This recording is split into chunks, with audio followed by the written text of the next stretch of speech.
Hey, everybody. Welcome back to the show. Dustin's Vinyl. Very excited. I'm cleaning some vinyl today. This is very important. It's like when you're a vinyl record collector, it's kind of like having a hot rod car or a classic car. Like you have to always keep up the maintenance on it. So that's one of the things when you buy classic records, you gotta clean out because there's a lot of groove and dirt and just years of playing you gotta kind of maintain. So clean your records, everybody. You can get a little alcohol and get one of these cool little brushes and clean the grooves. Clean the grooves. Very excited to be back. On the new show, Dustin's Vinyl. It's an upgrade show. Very excited. And it's where we pull vinyl and we talk about it and see where it goes. So we're going to do a little grab bag. Nobody ever knows this is rigged or not. And we're going to see what we got today. Oh, come on. The man in black himself. We have Johnny Cash, Story Songs of the Trains and Rivers. This is a really cool kind of rare album here. It's one of the few Sun record label albums that I actually own. And those of you that know the Sun Records label, Sam Phillips, all the great, Johnny Cash and Elvis and Jerry Lee Lewis and Roy Orbison all came into that amazing studio. This is a record off of that label. And this, if you know much about Johnny Cash, he had a fascination with trains. Also with prisons and wearing a lot of black. But this is the third album by Johnny Cash singing about trains. This is actually the compilation of the three. His first big hit was Hey Porter, which is a song about, Porter on a train. And that was his big album and his first album, actually. And so this is really cool. And Johnny had a fascination with the American Railroad and kind of, if you listen to Johnny, to me, it kind of sounds like a train. He's just got this kind of gust and just darkness to him. And this is really cool. It's got Hey Porter, it's got Blue Train and Rock Island Line, which is a really good song. And there's actually a documentary about Johnny Cash and his love for trains. I think it's Riding the Rails. If you get a chance, really cool. And there's nobody cooler in the world than Johnny Cash. I love Johnny. Johnny was one of those guys that kind of just fused so many different elements of music and everything from country to soul to gospel to I even say a little punk rock, and even the later stuff is amazing. Rick Rubin, all that stuff, did a cover, 9 Inch Nails, Hurt and stuff. So he's really cool. So if you don't have any Johnny Cash, get you some. I'm very excited to have this album, and I always like to show the Sun record label, which is just a very cool thing when you can actually have an original Sun record label. So get you some Johnny Cash, and check out the train stuff. It's really fascinating. And Johnny had a lot of different themes. He went through like country western stuff, like.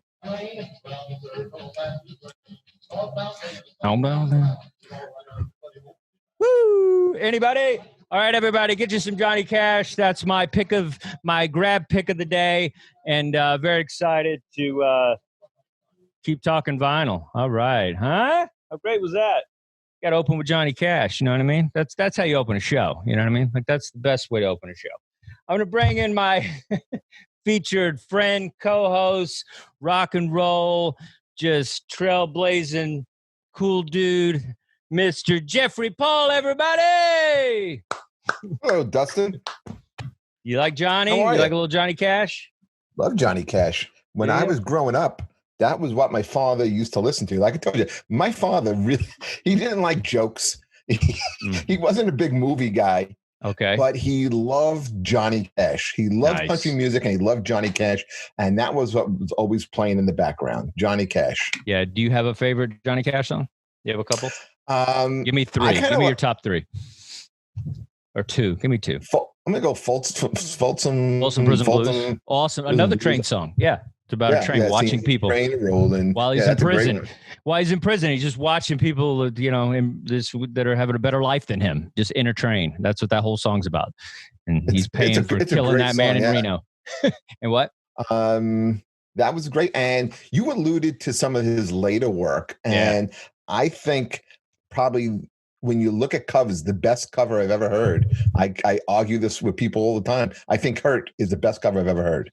Yeah, I think so too. It just has such soulfulness to it. You know, it's like there's two covers that I really love, and that's one of my favorites. My other one is Cowboy Junkies. They do "Sweet Jane" by Lou Reed, but and it's in the same category to me because that's an amazing cover. But even Trent Reznor was like, "This is like he did it better than me."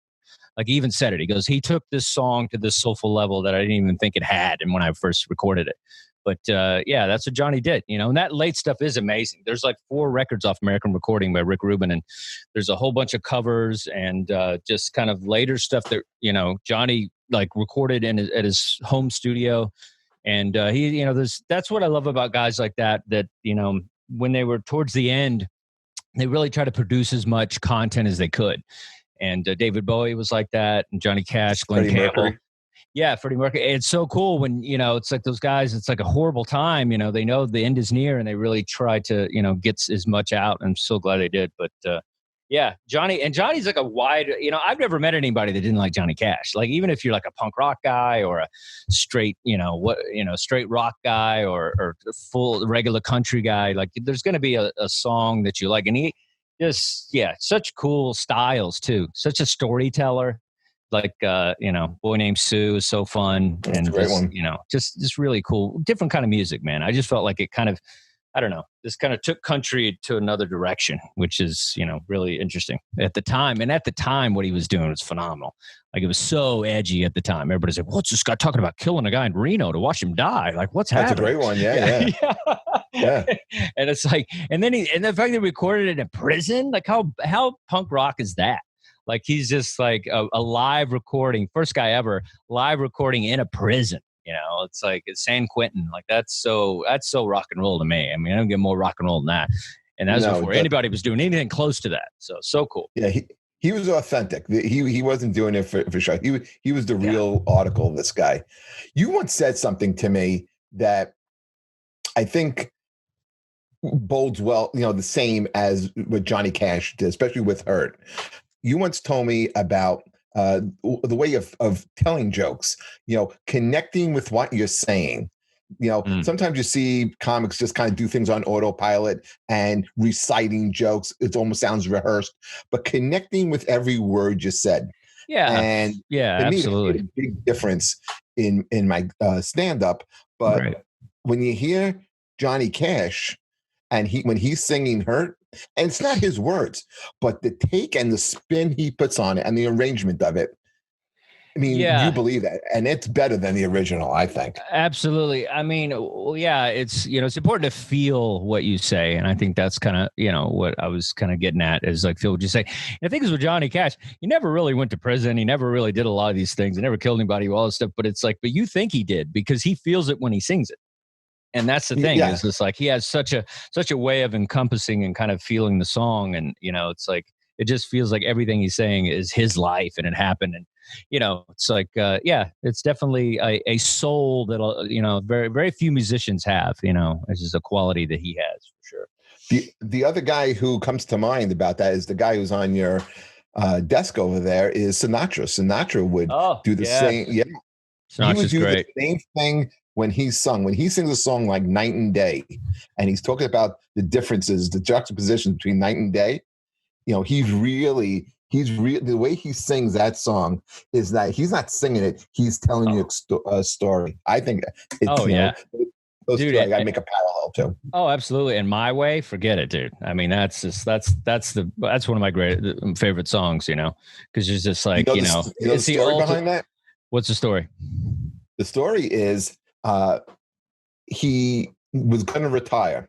Okay. And he puts it out there, he's doing a retirement song, and he calls up Paul Anka. Paul Anka was an emerging songwriter at the time and says, I'm going to retire.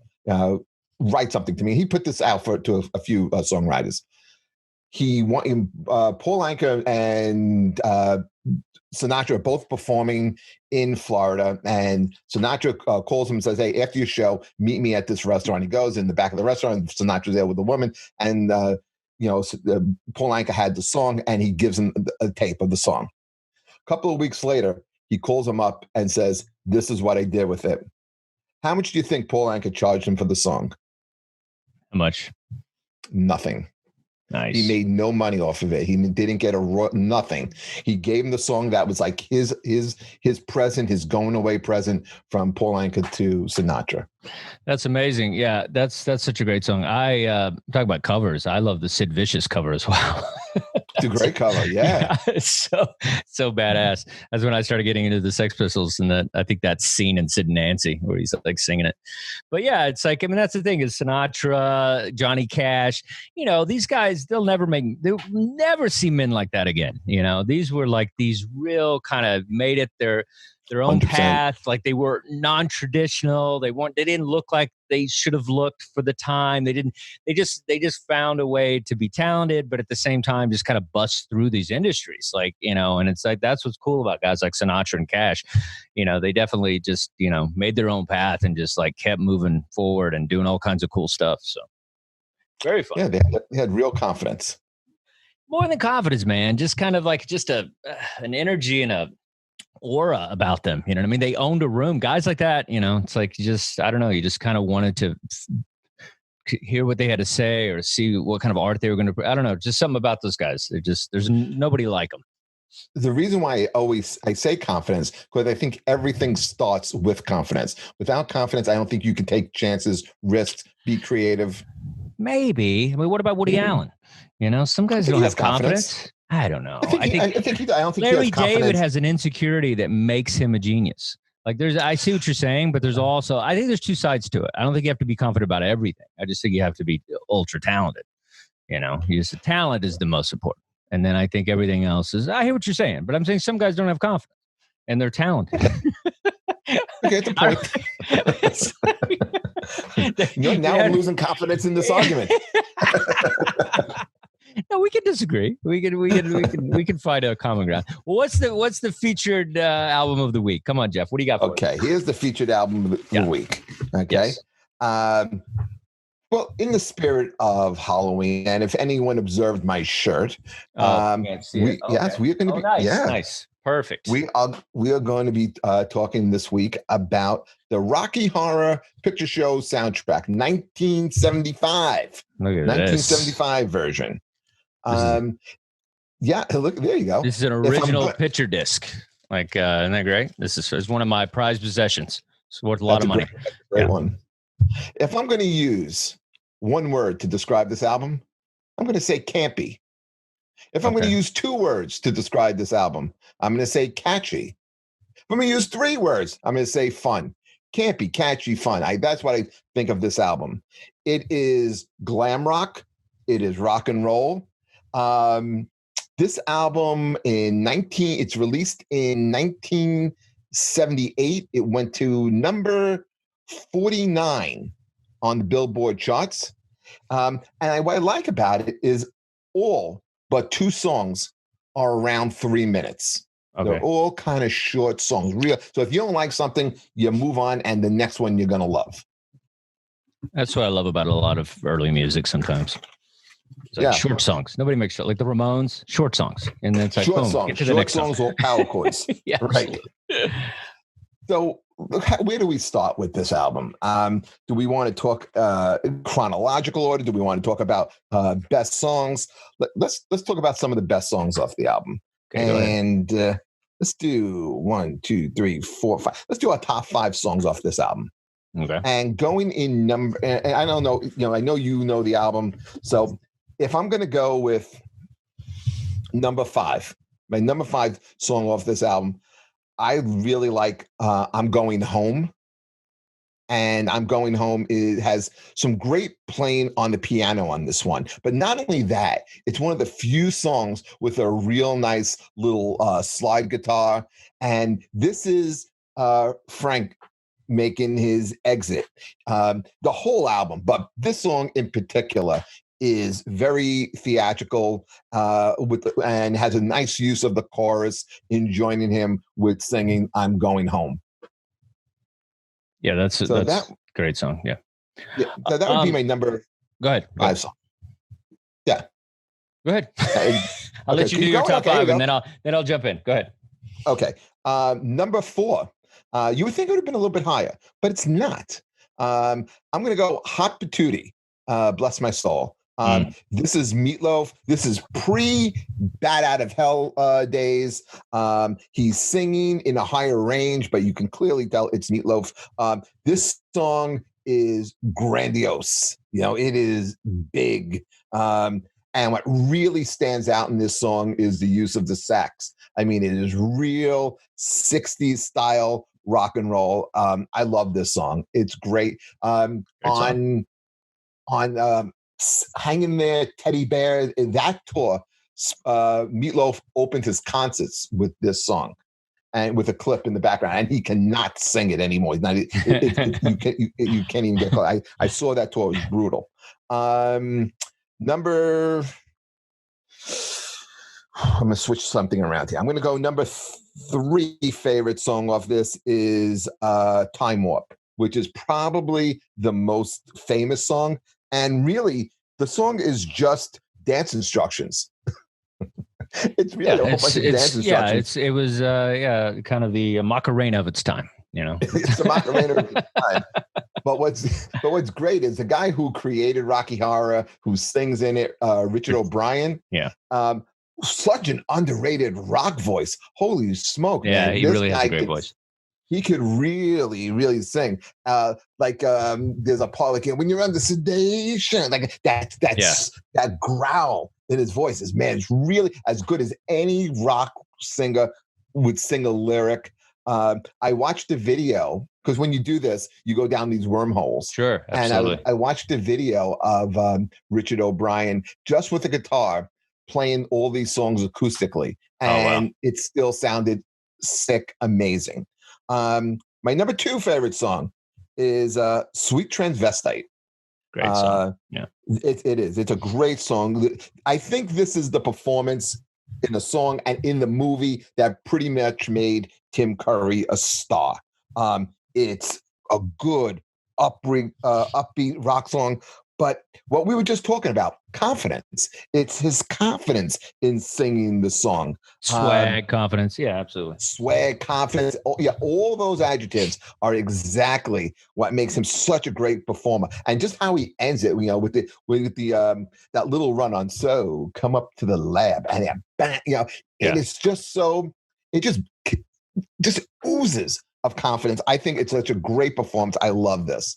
And my favorite song, because I've heard so many different versions of it, but I still love the opening song, the science fiction double feature, sung by Richard O'Brien. Now, if you watch the movie, it's Patricia Quinn's lip syncing over Richard O'Brien's voice. He's actually singing. He sings it, written by Richard O'Brien. He's the guy who plays Riff Raff in the movie. Yep. And what I like about it is it's a tribute to science fiction B movies. Like there's a lyric in there about the RKO picture show. I like that reference. And it references a lot of 1950s, early 1960s, but there's again, a really beautiful wailing saxophone going on in there. So those are my top 5 songs off of this album. And there are other songs that I think are standouts, like Touch Me is a good one. The longest song on the album is Rose Tint My World, which is basically 3 songs. Pretty much with the most famous of them being Don't Dream It, Be It. So there's a lot of like really good stuff here. Damn It, Janet is a good one. And the reason why I like that is it's very, very Broadway. And you can make fun of me all you want. I love Broadway stuff. I love the Broadway musicals. And Barry Bostwick, who plays Brad, you can really hear his Broadway training. He was the original Danny Zuko in Grease on Broadway. So nice. You could really hear him singing, especially in a line like when he goes, I just want to tell you I'm no joker. You could just, like he has that little falsetto in his voice. Yeah. So I really, really like that. I love this album. I mean, if you're in a bad mood, this is the album to put on. It's like I said, it's a lot of fun. All the songs are kind of catchy. And if you don't like one, it's over within 3 minutes. Exactly. It's kind of like being married. It's over in 3 minutes. If you don't like it, honey, it'll be over in 3. Great research. That's sex with me. great research. Very cool. Yeah, I'm glad that you have an affection for this album. I think there's very few albums that encompass so much of kind of a film and a cult following and all the things that kind of come with the Rocky Horror Picture Show. I mean, there's very few. I mean, maybe The Wall, and it's I don't know how many other movies they're playing at midnight, and in like all these towns across America where people are actually still showing up to see something from the 70s. So, this is, I remember being in Texas and being exposed to midnights of the Rocky Horror Picture Show. And we used to we'd go out, we had to drive about 45 minutes to get to this one theater that was playing it. And I just remember it was the first time just walking into this movie theater and just, just hearing all, you didn't know what it was going to be like. And you just like all this craziness. And it's all these kind of misfits just kind of walking into each other in costumes and dressed up and, with just dudes that looked like girls and guys and the hunchbacks and things and all these crazy costume people. And then as soon as the movie started, this thing starts, the people just start, responding to the screen and just kind of interacting and going back. I'd never seen anything like that in a movie. And I was just like, what is happening with this thing? And it was just such a cool experience. And we would go all the time. There was a time we were going for like a long time, like a year or so. We would just go every Friday night or a Saturday night. That was our thing. We would all just kind of get in the car and go, me and my buddies. And, I remember, and so then I started kind of acting out some of the scenes. And I remember, my father was kind of like questionable about my sexuality because I was so into this movie. And they were just like, "Are you queer, boy?" It's like all this weird stuff. And then I remember one time my dad showed up, but he'd heard that I was going to this movie all the time, and he knew a little bit about it. And and then he was in the back watching me. And I think I played Rocky, and it was in my underwear running around the theater and stuff. And then he was just, just like, I guess I'm going to have to accept this wild kid I have that'll just do whatever. But, it was really cool because I was seeing this movie. What's cool about this movie, and, it's the weirdest movie when you don't know what it is or what you're about to see. It's it's this transvestite. I don't know if you could say that anymore.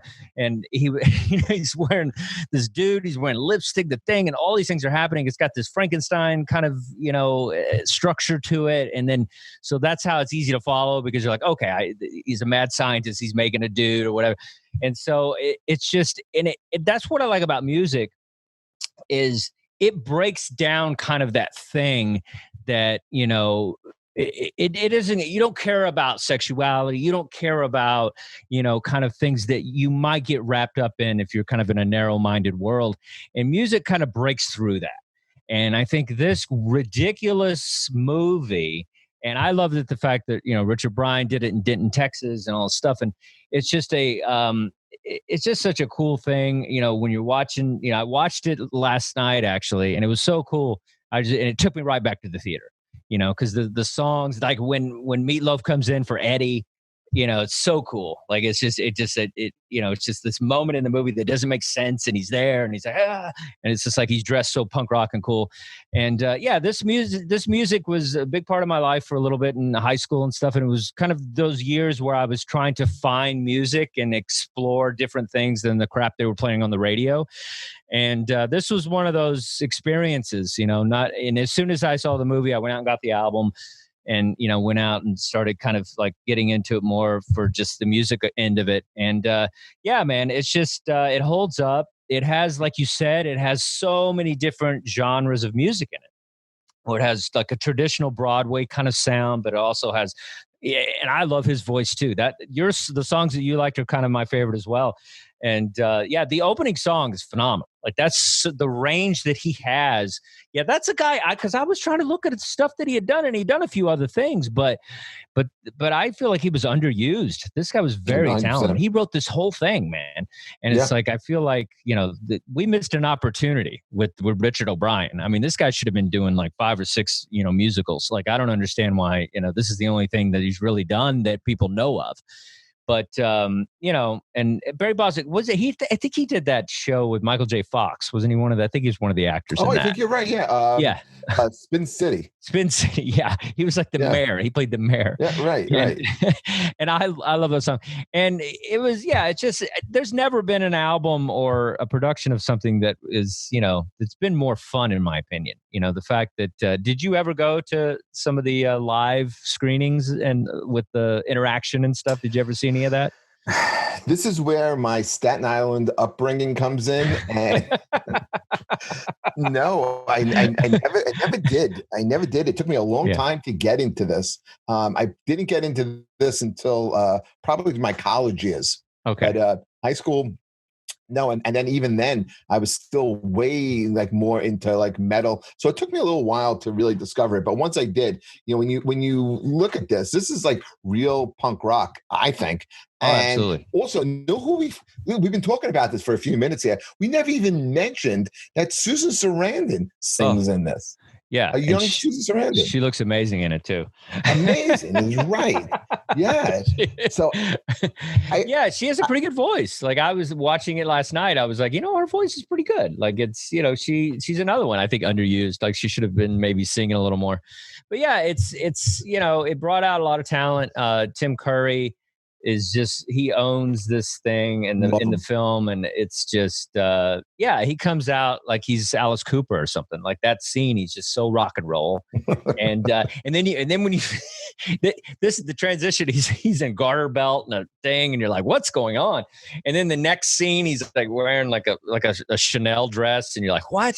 And so, but the music in this is fantastic, and it was nice to do two things. It was nice to listen to it just audio and not be influenced so much by the theatrics of the movie, and just kind of listen to kind of the brilliance of the music, and that was nice to do. And then I watched the film, and so then you get both things happening at once. And yeah, it's just really a cool experience. It really is one of the few things where, and I just love once we can go back to regular shit again, it'll be I'm going to take you with me, and we'll try to find a theater that has Rocky Horror happening on a midnight. And I don't know if the kids still do it. I'm sure there's maybe somebody that will still be doing it, but there is nothing like sitting there on a midnight and just being around people that are really into Rocky Horror and having them yell at the screen.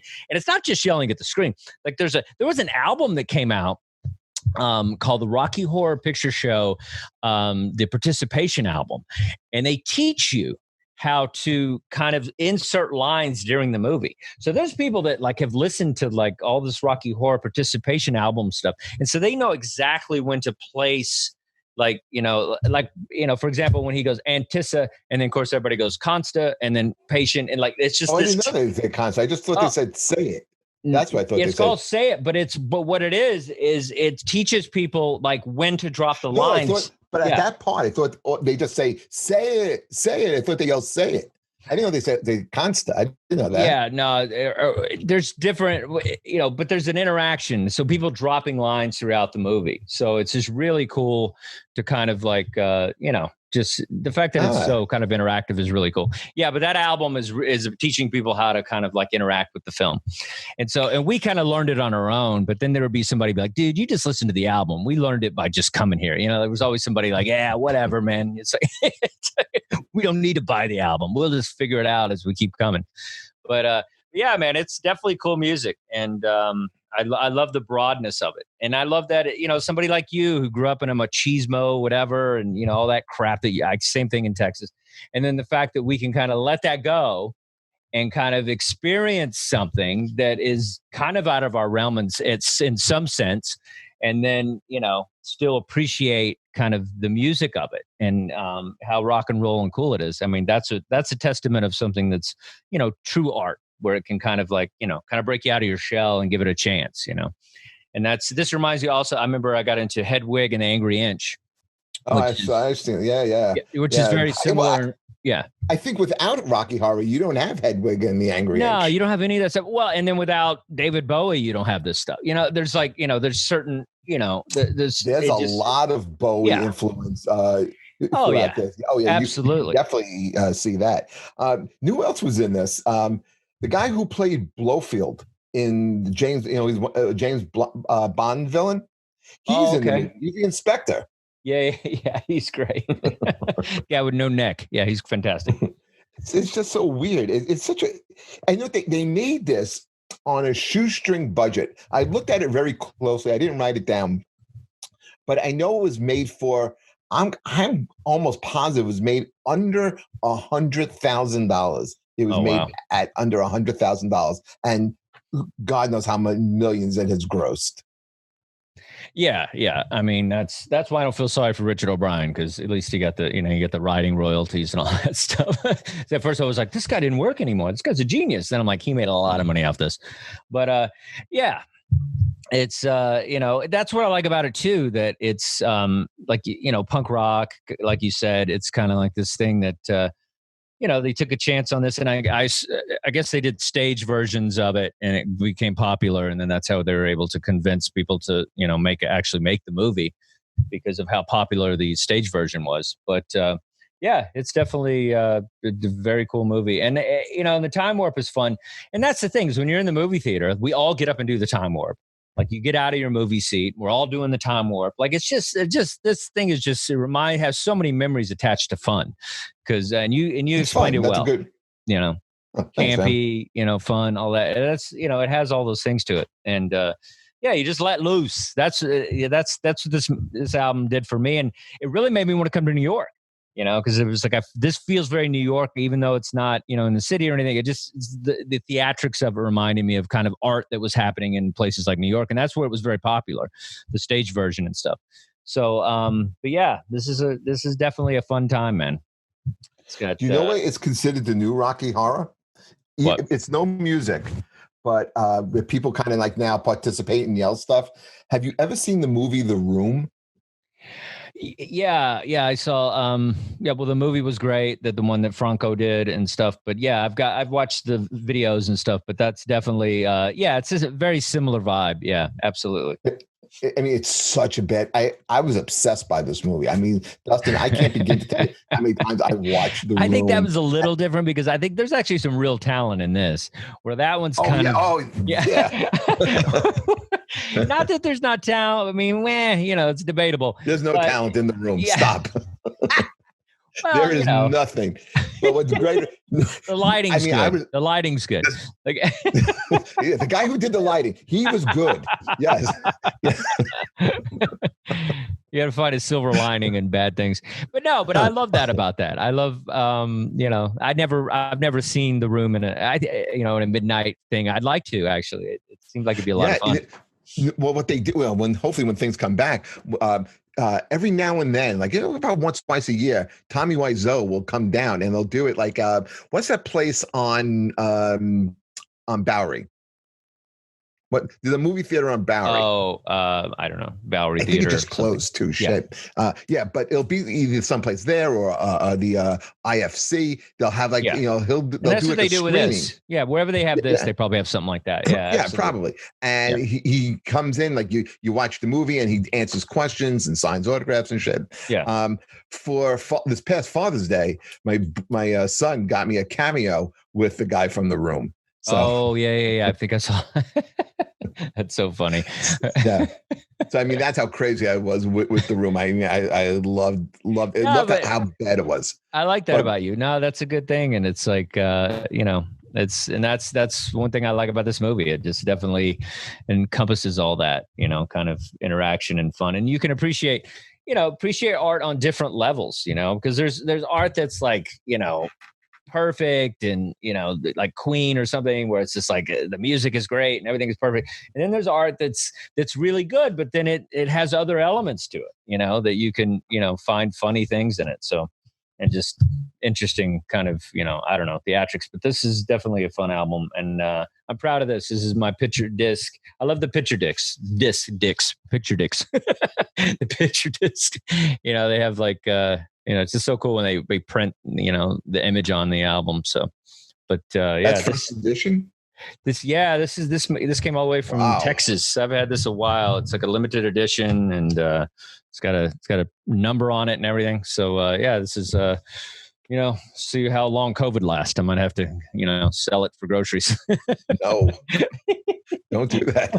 Say that. Maybe this show will become about me hawking off my vinyl. Okay, can I get a bidder? Can I get a bid? Can I get a bid? Daddy Dustin's needs a new hat. auction. Yeah. These Stetsons ain't cheap. I'm going to sell off my albums. But yeah, this is fun, man. This is definitely a good time. And yeah, it's like, what else is on here? Yeah. And you know, one thing I really love about the last song too is really cool, because you said that it's kind of a ode to like all the science fiction movies and stuff. And I like the part where, you know, he climbs the tower, kind of like almost like a King Kong kind of thing. Yeah, going home, and he climbs the tower, and then he falls off into the pool, and it's this whole dramatic thing. And yeah, it's just really kind of a homage to all these, you know, kind of, you know, things of the past. And that's what I like about it. It encompasses a lot of cool stuff. And yeah, sort of cool. A lot of talent in this film. So this album, film, everything. So if you haven't seen it, make sure that you see it and you listen to the whole music, the whole soundtrack. It's such a cool experience. And so, yeah. You know, when I listen to this stuff, I listen to it in the gym. Like, if I'm doing spots, and I park my car and I'm walking over to the spot, I'll put it on. I was listening to it, and it just flows, man. It makes the time go by so much quicker. Well, what's cool about, like, you know, musicals is, you know, some albums are like that. Like, you'll have some albums that tell a story, but, you know, musicals are, you know, literally telling a story from start to finish. And so that's what's cool about them. I mean, pretty much all musicals, like that, the music tells the story. So, you know, you have an opening, you know, experience, and then, you know, it tells a story about what happened and it's a closing thing. So it really is a nice way to kind of hear a story through music. Is really an interesting way to kind of experience that. You want to get the whole story, you got to do is listen to the first song. it gives you the whole thing right there. Yeah, you know? Sometimes, you know, not everything. No, I'm talking about in this album. And this album. Rocky Yeah, absolutely. But yeah, I love the opening to this song. This album. That's such a great song, and his pipes, man. Yeah, definitely. I'm really frustrated that It's crazy, Dustin. So good. It's crazy. Like, how high he can get. How did nobody give this guy? You know, I heard. I remember I got so much into Rocky Horror. I bought the Tim Curry album. He had a solo album, and he had a hit off that. You think so? Yeah, he might have. Yeah, it was nothing crazy. I do the rock. Okay, remember that? What it was? Okay. Yes, I do the rock. Oh man, that had to be a tongue-in-cheek song too. I remember that. Oh yeah, I'm sure. Yeah. But yeah, I got so into this album that I went out and searched for some more Tim Curry music. But yeah, I think he had one album, and I remember I have it. I can visualize the cover and everything. It's like a red cover, and he's on the front. But yeah, so yeah, he's got great pipes, man. He definitely is. You know, he's another one that I would love to have heard a little more of his musical talent. You know, but he played some cool roles, but you know, like Legend, he was great in that. He played the devil guy in Clue, and you know, he's such a great actor. But really, you know, interesting voice. Home Alone 2. Oh, was it Home Alone 2? I think Trump's in that. Yeah. Trump is in it. They film it in his hotel. That's what's so weird. Everybody's like, why don't you like Trump? I was like, you know, just the fact that he was in, the fact that I'm voting for someone that was in Trump too. It's kind of like I never liked Reagan because he was in a movie with a monkey. It's like, come on, man. Like I need a little more credibility in my candidates. You're talking about two of my heroes.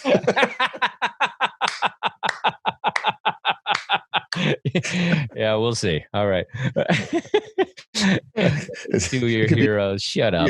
Get out of here. Get out of here. You just like cheap. You just like low taxes. I know what you're about, buddy. It becomes a whole different show now. Yeah. Johnny Cash, Democrat. All right. All right. So what else we got? Let's switch the topic quick before it gets weird.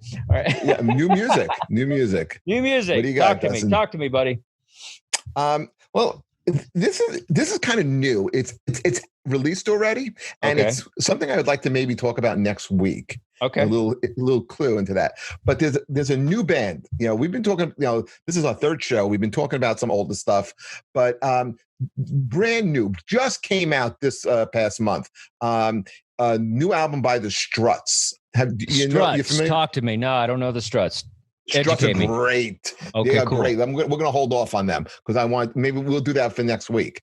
A little sneak preview. We'll talk the Struts, but they have a You can't just brand bring new. up the Struts and then leave me hanging. Tell I'm me a leaving little bit. hanging. Give me a little bit. Give me a tease. Give me a touch. Give me something. All right. Here's the tease, Dustin. If you like Queen and you like Joan Jett, you like the Struts. Okay. It is this why this band isn't bigger than they are right now. I don't understand the world because everyone gravitates towards Greta Van Fleet as being the new band, or maybe Rival Sons being like the band that'll break through. I really believe it's going to be this band here. The That Struts. is going to be, Okay. check them out. We'll talk about them next week. And they have a just came out, and the album is already hot. There's their first single is a collaboration with Kesha on it. You'll Kesha. like it. Trust me. She's a cute girl. Yeah, I think she's cool. She's cute. She looks good when she dances. I love how you're being all hip with your young music. I'm just gonna stay old because I'm old. I don't give a shit. I'm young. Listen, no, you stay young. You be the young guy. I'll be the old guy. This is what the pandemic's done to me. I'm 27 years old. Look what it's done to me. You look great. You look great. Just hard drinking back in the day. Back in 2009. This is cool. This is a class of 55. That's how old I am. This is Memphis Rock and Roll Homecoming. It's a vinyl LP coming out. I believe it's coming out next month. Johnny Cash, Roy Orbison, Jerry Lee Lewis, Carl Perkins, all the Sun Records guys. Wow. That's some cool stuff. Bee Gees. I love the Bee Gees. I don't care what anybody says. Too. The early Bee Gees, before Saturday Night Fever, that's a great soundtrack. But before that, they're really good. They kind of got lost in all the disco, but they have some really cool songs. Like if you get some, I got to get a message to you. It's one of my favorite all-time songs. Great stuff. And so I think this is a little older.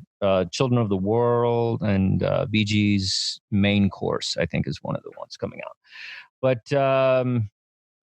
what else we got here? You know what I like about the Bee Gees, Dustin? Talk to me. What do you got? Is when Maurice died, they said they would never perform as the Bee Gees again.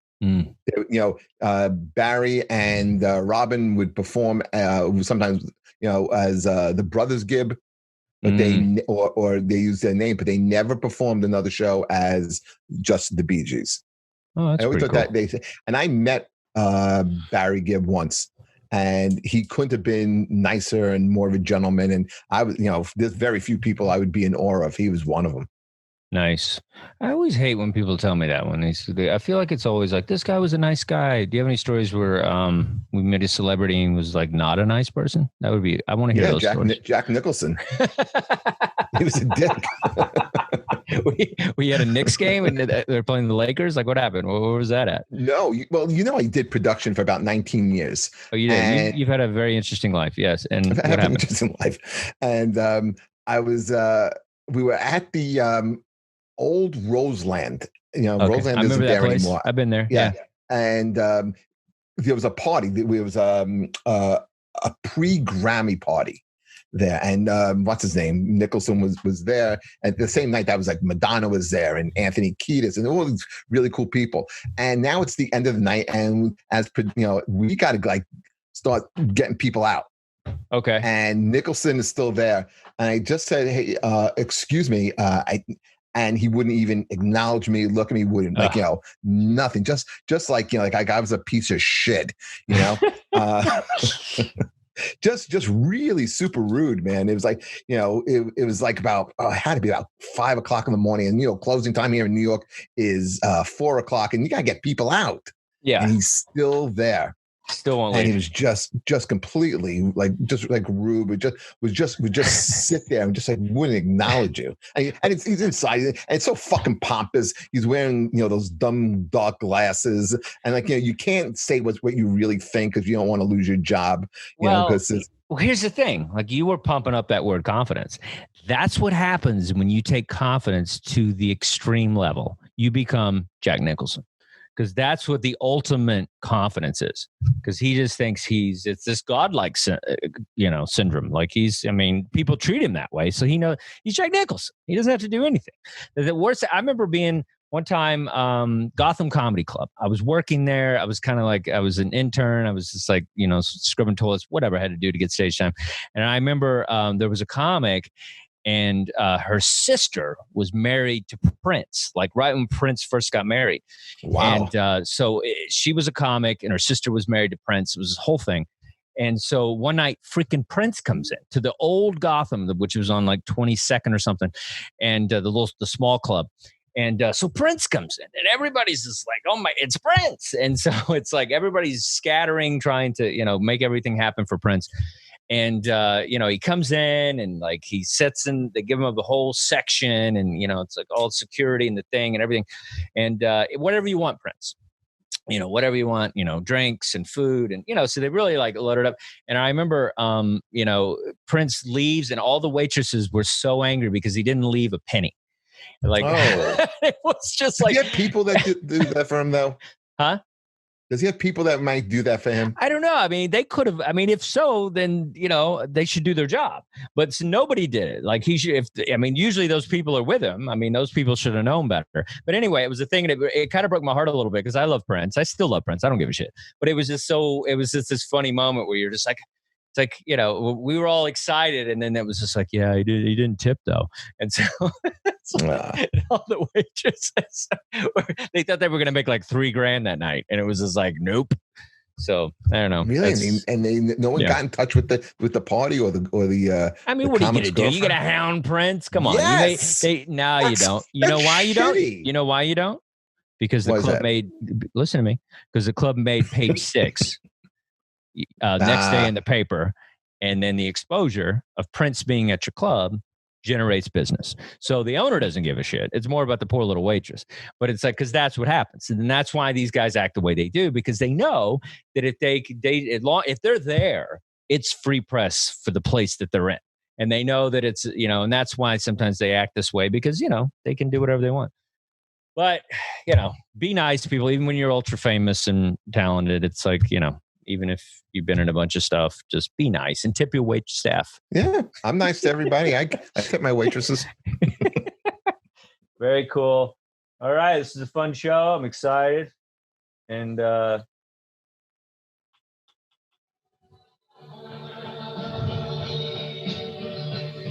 late night double feature. Bye, everybody. Good show, Jeff. Take care, everybody. Love you, buddy. Take care, Bye, man. Dustin. Woo! We did it.